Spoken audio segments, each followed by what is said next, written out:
I recently spent around 11 hours 100%ing a little game called Brand. If you've ever heard of this game, it's likely in relation to an RPG called Outward. NineDots Studios, who made Outward, originally started with this little 2D platformer. The main character is a secret arena boss called Brand Squire in Outward, and the sword we use is called Brand in Outward, made from various items referencing this game. You can download it for free on NineDots website, so I thought, heck, why not 100% it? Well, that little decision did not go as expected, because a roughly 3 to 4 hour game took me almost 12 to fully beat. Don't worry, I'm about to explain why. This is my 100% adventure through Brand.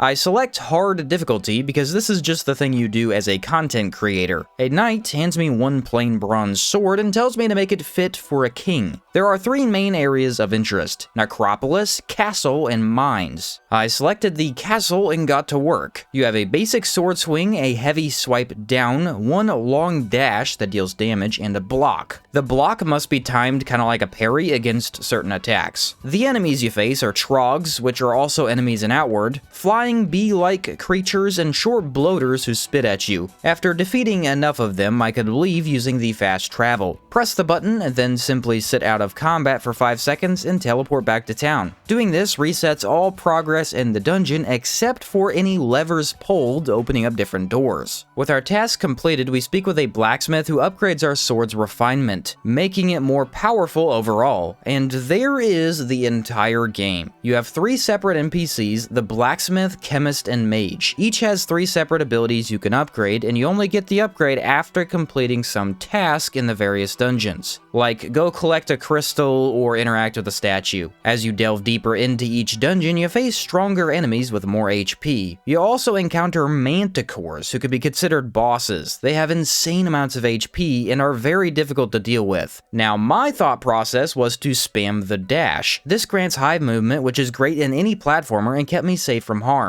Once fully upgraded, I could get across the entire screen in one swipe. I also upgraded my heavy attack to create a large fire wave. Super strong, although I wouldn't realize its true power until much later on. Then I upgraded my block to create blood tendrils, so I could stay protected and deal damage. Another aspect that is also in Outward, as Blood Sigil creates this very same ability. Yeah, this one's terrible. I found out a little too late, but blocking is essentially useless, as timing everything is far too difficult and not at all efficient. Especially against manticores, it's a complete waste of time. Once your sword is upgraded enough, it goes into a specific path that can unlock a unique power. It's stated that the blood tendrils granted me lifesteal now, although I never saw that happen. Once fully maxed out at about 16 times total, I think it was, you beat the game. It is now over, and you must prove your sword's worth in a gauntlet mode. Gep's name shows up here for those familiar with him from Outward, and this is where the game gets difficult, because you only get health back at random times from defeating enemies. You need to make it through multiple floors without dying. I failed rather quickly, though if you make it far enough, the game considers it a success and saves your sword, letting you then retry the gauntlet endless times. No matter what I did, this mode was impossible. Eventually, I even looked up the one of 2 videos of this game to see if it even had an end. Yep, it definitely does. I just can't even get close to it. I mean, at this point, we've only gotten about halfway after a few hours. Maybe this build just isn't it.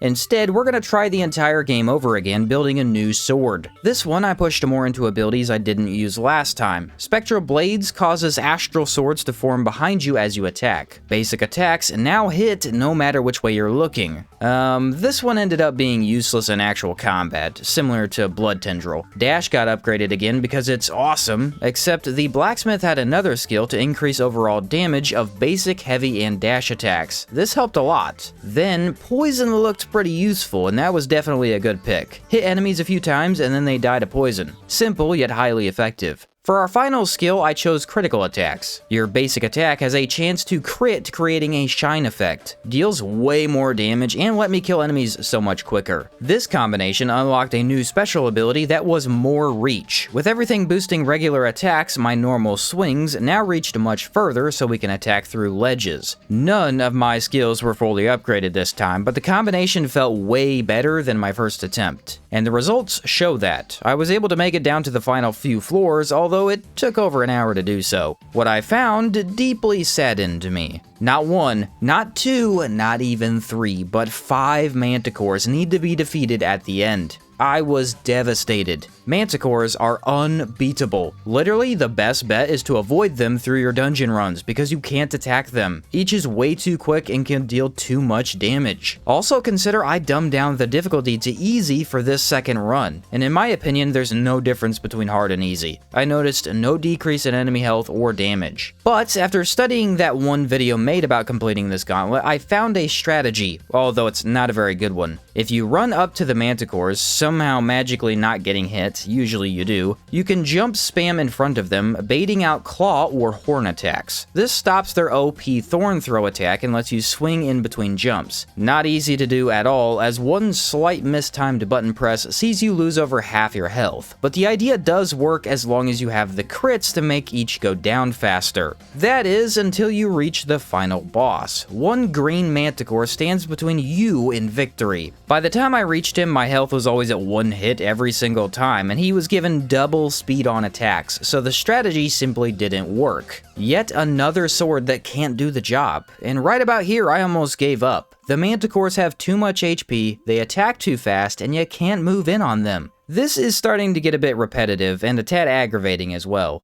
The next day after taking a break, I went back to the drawing board. Maybe we've been going about this all wrong. You see, originally I found the Fire Wave ability could harm manticores from very far away. If we take a new sword and max that ability, it gets enough range and damage to deal with manticores on its own. But there's also an ability that replaces your dash. I assumed this was useless as the dash is awesome, except that was wrong. This doubles the cooldown of dash and replaces it with a time freeze ability. You instantly teleport to the enemy in front of you and hit them multiple times while they are frozen. Once fully upgraded, it kills even more elite enemies in a single dash. Not to mention, you still keep the good movement for traversal. Then we're gonna max out how effective actual upgrades on our sword become. Instead of getting several upgraded skills, we max out 3 of them to their fullest potential. Which sadly, this combination didn't give me a cool passive ability. Kinda lame, even though we are far stronger than before. And yet, we are still missing something. You see, that video of the guy completing this mode looked kind of off to me. The guy had far more health to work with than I did. I mean, I'm missing a huge chunk that's blacked out. Not sure what that's about, but having less HP could be making things harder. I think that's kind of easy to see. Which is when I figured it all out. Each of the 3 dungeons has a secret extra health upgrade that you can find. In order to unlock it, you must travel around the entire map hitting golden levers. The Necropolis had 5 that were needed, which unlocked the very top middle.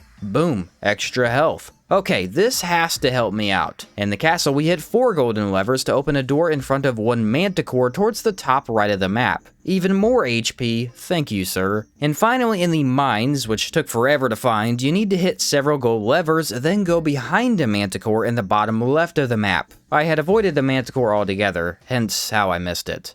Now we have much more HP, a way more powerful sword, and the know-how to get this gauntlet done. Step 1. Say hi to Gep as we fall down into floor number 1, a platform filled with enemies under which is another row of trogs and bloaters. Use Fire Wave to fry them all up at the same time. Floor 2 has you fight several of the bee-like monsters. They have the weirdest faces and sting quickly. Abusing the instant damage teleport is the only way to assure we don't take a bunch of damage. Typically, the color of each enemy signifies them getting stronger, although green and purple don't seem all that different, I don't think. Fire Wave really is the best ability in this game, as you can see. It hits everything in a wide area and usually defeats monsters in 2 or 3 hits. Using the heavy attack is slow, so you need good space, but that's what we can use our teleport for, making for a perfect set of skills if you ask me. On this stage, we face many bloaters on 2 separate parts of the room. Bloaters are pretty annoying enemies as you often can't block their attacks even though you should be able to. Something about where they shoot from and where you're standing, the block just won't register. They are, however, easy to get behind as they begin firing, so big damage can be done then. After this is the very first highly difficult room. All blue enemies, which are the best of the best. 1 Trog in the middle, 2 bloaters on the sides, flying bees on top, and a Trog Manticore duo at the bottom. Getting rid of the bloaters is priority 1, or else you get pelted. I could not get past this room before, but with the teleport it was quite simple. We spam Fire Wave just close enough to the Manticore before teleporting away to avoid his thrown spikes. After this is another really tricky encounter. 1 very small room with multiple high HP enemies. Trogs, 1 elite bloater, and 1 elite stinger. The 2 are pink and colorful, which is odd. Lost a lot of health here every time, but thankfully both have a good chance to drop some health. We then fight 3 stingers in 1 room where you simply jump up, teleport, and fall down to safety. Repeat that for a while, as they are a tad spongy in the health department. We are then led into a room with 2 manticores at the same time. Basically impossible, if you ask me, unless you abuse the very edge of your platform. Simply jump and heavy attack as the blue manticore gets close. Takes about 2 or so full minutes, but eventually he goes down. Then jump up on the left and use your extra room to fire wave until the other beast is dead. You would think it's almost over, but this still isn't the last room. 3 of every enemy type almost, as Fire Wave proves you cannot play without it. Honestly, these 2 abilities did end up making me love the game a lot more. Both were very fun once upgraded to their highest amount. Metal Manticores are not nearly as fast as the blue ones, but they do seem to have more health. Abuse our unique strategy and he too falls to our blue blade. And finally, we reach the last room of this gauntlet. 1 large green manticore who shoots faster, has more spikes sent out, and deals stupid damage. I cheesed him from a distance with fire as originally planned. Not an elegant way to win by any means, but the only way I knew how. With his defeat, we have slain the golden manticore, because I guess they're colorblind or something. Finally creating the perfect sword, fit for a king.